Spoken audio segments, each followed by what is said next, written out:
What's going on? It's the RapNerd. I just got out of seeing the Pope's Exorcist starring Russell Crowe.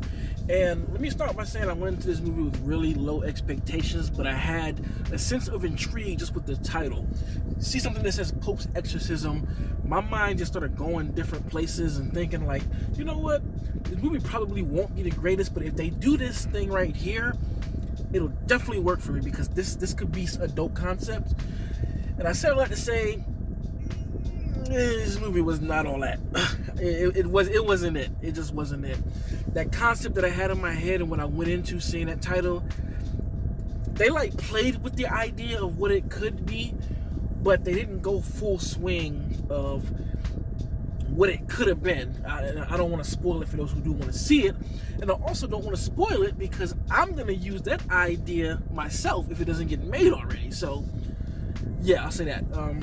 This movie just, it pretty much checked all of the boxes of how to make a mediocre horror film in modern day. Like, that's what this movie did.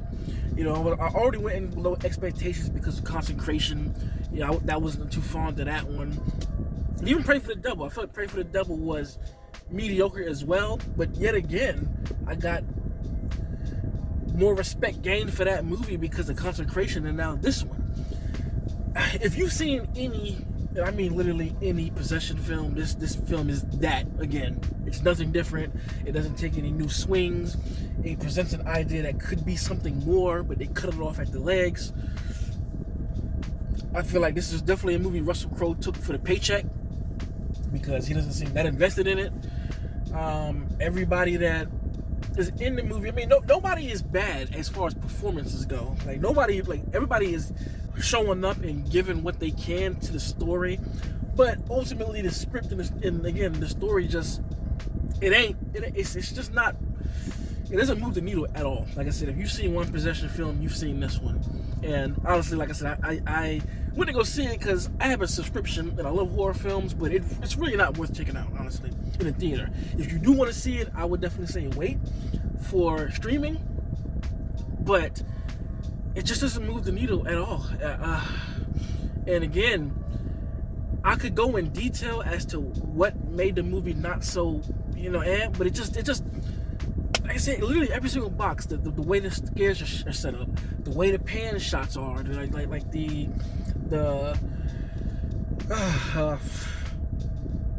only thing it does kind of differently, and it's not even different, man, is Russell Crowe, the kind of priest that he is.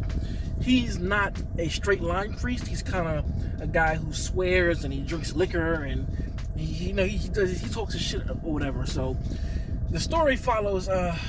It's not even worth talking about. Of course, the story is this kid gets possessed and it's a special demon. So the Pope has Russell Crowe, who is like his go-to exorcist.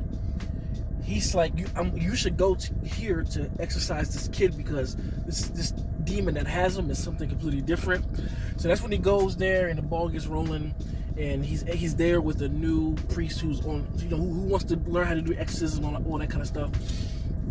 And again, if you hear that synopsis, it's the same shit that we've seen. Nothing is different.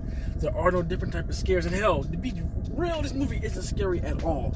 One thing about possession films, and again, I give credit to Pray for the Devil, that there were at least some really creepy scenes in that movie, and it set itself up being creepy. This one doesn't have anything. There's nothing remotely creepy about this movie, honestly. And they do one thing that a lot of horror fans hate, and why I just was disappointed with it. Again, to reference other movies, at least the third act, they try to keep things practical, but here they go the CGI route to make this look like some. It was just unnecessary. They chose the CGI third act over just a practical third act that we see in most horror films, and it just did not work at all. It didn't work. Like, I remember leaving the movie just like, what is going on? The pacing is bad too. It's an hour and a half, but it feels longer than what's necessary. Like, the first half of the film has nothing to do really with what the end of the movie ends up going into. You don't spend enough time with the characters, so you don't really care about anybody. Even the kid who's possessed, don't give a shit about him because you don't spend enough time with them at all. And there's this thing going on with the kid, like he doesn't talk, right? And you never really notice that he doesn't talk until they say it, like, oh, he hasn't spoken for so and so long because so you never really know it because the pacing is just bad. You just thinking like he's just a kid who doesn't talk. You know, he's not a talkative kid. We don't ever get that sense of he's mute, right? And of course, it's a broken family, and the demon knows things about people that's not supposed to. Like literally, fucking every trope possible for a possession movie, this one does, and it's just odd to me that in 2023 we're still making movies like this. Like we're still greenlighting scripts like this. Why? Like I don't understand how you read the story and be like, you know what? Let's make this movie. And again, not to say that this shit is awful or the worst thing ever, because it's not. It's just painfully cliche, painfully average, and honestly a cash grab just to, you slap Russell Crowe in there, he's recognizable, and it's like, let's try and do it. So all in all, was not a fan of this film at all, and I can't recommend it. So if you have seen the movie, let me know what you think in the comments. And that's pretty much all I can say, man. Anyway, but if you like this kind of content, make sure to like and subscribe. And if you are subscribed already, thank you. It helps me out so much. And until next time, peace. RapNerd Productions, no capping, that's word to mommy.